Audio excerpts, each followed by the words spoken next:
경찰청 국가수사본부가 올해 신고된 캄보디아 납치, 감금, 실종 의심 사건 가운데 160여 건에 대해 범죄 관련성을 파악하고 있다고 밝혔습니다. 납치, 감금 사건 등에 대응하기 위해 캄보디아 측과 우리 경찰이 TF를 구성하는 방안은 아직 협의가 진행 중인데요. 취재기자 연결해 자세한 내용 알아봅니다. 이현정 기자, 경찰이 발표한 내용 정리해 주시죠. 네, 경찰청 국가수사본부는 지난 1월부터 10월 23일까지 경찰청과 외교부에 접수된 캄보디아 납치, 감금, 실종 의심 사건 162건에 대해 안전 여부와 범죄 관련성을 파악하고 있다고 밝혔습니다. 이는 같은 기간 신고가 접수된 513건 가운데 이미 귀국한 295건과 안전 여부가 확인된 미귀국자를 제외한 수치입니다.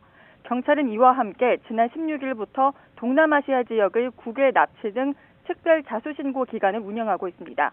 해외에서 벌인 보이스피싱과 투자 사기 등 피싱 범죄 가담자들이 자수하도록 신고 기관을 운영 중인데 현재까지 접수된 건수는 태국 11건, 베트남 8건, 필리핀 7건 등인 것으로 파악됐습니다. 앞서 우리 국외 납치 감금 사건에 대응하기 위해 캄보디아 측과 TF를 구성하기로 했는데요. 논의의 진전이 있습니까?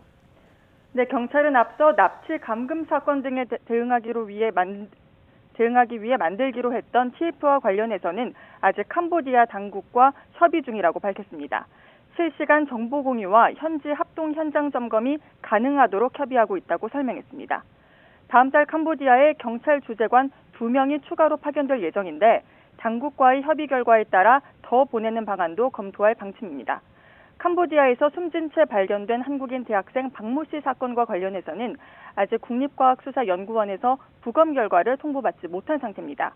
일단 박 씨를 출국시켰던 대포통장 모집책 등 2명은 구속 송치하고 추가 공범 여부를 수사하고 있는데 강남 학원가 마약 총책 공범이 박모 씨 사망의 주범이라는 내용도 확인하고 있다고 밝혔습니다.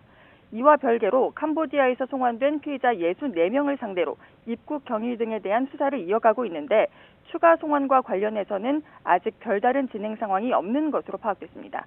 지금까지 사회부에서 YTN 이현정입니다.